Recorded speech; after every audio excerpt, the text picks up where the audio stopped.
Good morning friends. Deep work का chapter deep work is rare जारी है।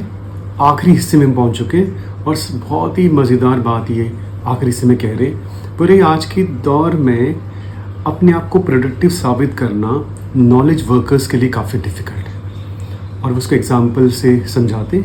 For example आप ज्वेलरी की शॉप पे काम करते हैं, पूरे दिन में आपने कितने ज्वेलरी के पीसेस बनाए वो आपकी प्रोडक्टिविटी को तय कर देंगे।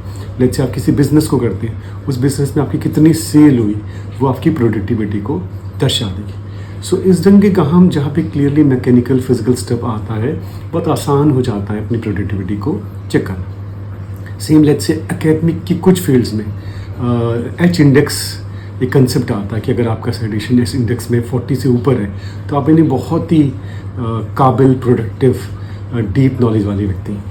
लेकिन नॉर्मली आम दिनचर्या में नॉलेज वर्कर्स के लिए ये तय करना बहुत मुश्किल हो जाता है कि वो कितने प्रोडक्टिव हैं। जैसे आप किसी ऑफिस में काम करते हैं, आप मेल चेक करते हैं, मीटिंग्स अटेंड करते हैं, प्रेजेंटेशंस करते हैं, at the end of the day आपको मालूम ही नहीं पड़ता कि आपने क्या काम किया और कई बार आपको फील होता है कि दिन ऐसे ही गुजर गया। अब इस पॉइंट को ये कह रहे हैं कि कॉरपोरेट्स ने, बड़ी कंपनीज़ ने कैसे बनाया और कैसे अपने लिए यूज़ किया और वर्कर्स को खतरे में डाल दिया। उन्होंने इसे बिजीनेस कि आप कितने बिजी है, कितने एक्स्ट्रा घंटे लगा रहे हैं। सो इस प्रोडक्टिविटी को उन्होंने घंटों से जोड़ दिया कि आप जो 10 घंटे काम कर रहे हैं, ऑफिस में लेट तक बैठे हैं, वीकेंड पे काम कर रहे हैं, संडे को काम कर रहे हैं, यानी जितना ज़्यादा टाइम आप दे रहे हैं उसको वो प्रोडक्टिविटी से काउंट कर रहे हैं। और वो एक बहुत ही डेंजरस साइन है, बिकॉज इसमें नुकसान और नुकसान सिर्फ वर्कर्स का होता है, मुनाफा कॉर्पोरेट्स और कंपनीज का। सो ये जो साइन है कि एज ए नॉलेज वर्कर आप अपने डे की प्रोडक्टिविटी को काउंट नहीं कर सकते। सो आपके पैमाने घंटे, कितनी देर तक बैठना, कितना ओवर टाइम करना, इससे काउंट कर देना जो है वो आप सोच सकते हैं कितना घातक है।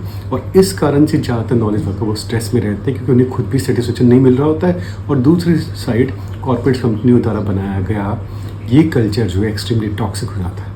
So it's a very important thing कि अगर हम डीप वर्क को अच्छे से समझते हैं तो समझ में आएगा कि हमें बहुत लंबे देर तक जो है घंटों काम करने की ज़रूरत नहीं है। हम कुछ फिक्स्ड अटेंशन के साथ काम करें। लेकिन इससे पहले के चैप्टर में हमने समझा है कि कैसे आज के दौर में अटेंशन के साथ काम करना मुश्किल है।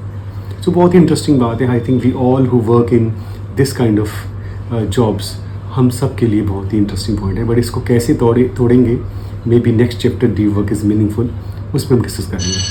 Please continue to watch if you liking this book. Thank you.